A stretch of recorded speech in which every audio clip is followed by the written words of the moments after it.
Bien sûr, Morav Rabotai, j'espère que vous allez bien, que vous avez passé une bonne journée, une bonne semaine. Alors, je voudrais partager avec vous une histoire que le Rav il a racontée il y a quelques jours.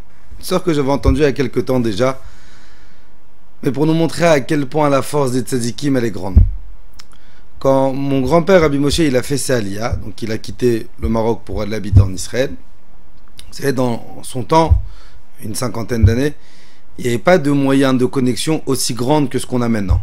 Ça veut dire qu'il n'y avait pas de WhatsApp, de mail, de téléphone. Donc, quand les gens ils devaient avoir des contacts, c'était avec des lettres. Comme lui, il habitait en Israël et que des fois, il fallait envoyer des lettres au Maroc, etc., etc. Donc, il avait un monsieur en France. Il s'appelait Monsieur Zafrani. Et ce Monsieur Zafrani, à chaque fois que Rabbi Moshe il avait des lettres à envoyer, il préparait ses enveloppes. Donc, disons qu'il avait 10 lettres à envoyer. Donc, il préparait ses 10 lettres.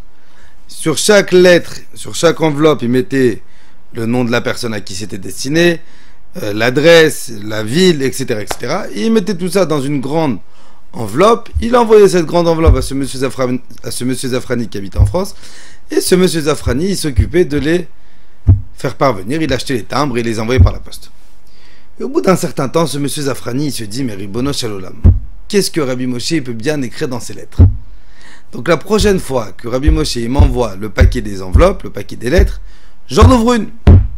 Et quelques temps plus tard, effectivement, il y a un paquet avec les enveloppes qui arrive. Et M. Zafrani, donc il se dit, ça y est, aujourd'hui, je l'ouvre. Donc il va prendre la grande enveloppe marron.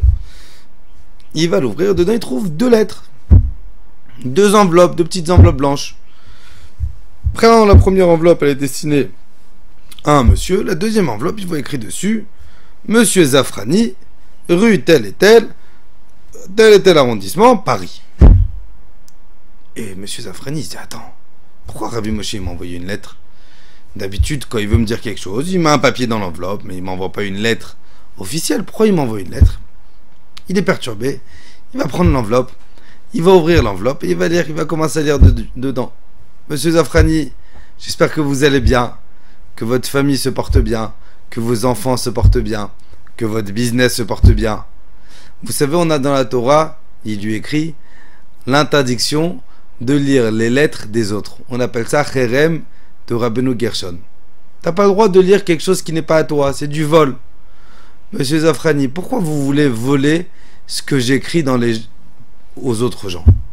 Ça veut dire que Rabbi Moshe, il a eu de la prophétie, il a anticipé que Monsieur Zafrani, il allait vouloir ouvrir ses lettres. Donc il lui a préparé une lettre spécialement pour lui demander de ne pas lire les lettres. Et quand mon père il a raconté cette histoire, il a dit quelque chose de simple. Comment ces tzadikim ils arrivent à avoir des choses? Combien de fois mon père, Hachem lui a envoyé une longue vie jusqu'à 120 ans, Bezrat Hachem, il voit des choses. Il voit des choses. Il voit des... Comment ces tzadikim ils arrivent à faire ça? Un jour mon père il a donné une réponse simple. En hébreu il y a un mot qui s'appelle la tmimut. La tmimut ça veut dire la simplicité. On a tendance à penser que la simplicité c'est quelque chose de péjoratif, que c'est quelque chose de il est simple. Non. La simplicité vis-à-vis d'Hachem, c'est de ne pas se poser de questions, de s'annuler tellement, de se coller tellement, de s'unir tellement avec Hachem. Parce que malheureusement, la malice ou l'intelligence, ça va faire en sorte de créer des différences entre deux personnes. La simplicité envers Hachem, c'est ce qu'on appelle l'Emunah Pshuta. L'Emunah simple. Quand une personne elle arrive à avoir un niveau d'Emunah tellement simple, il commence à devenir un avec Hachem.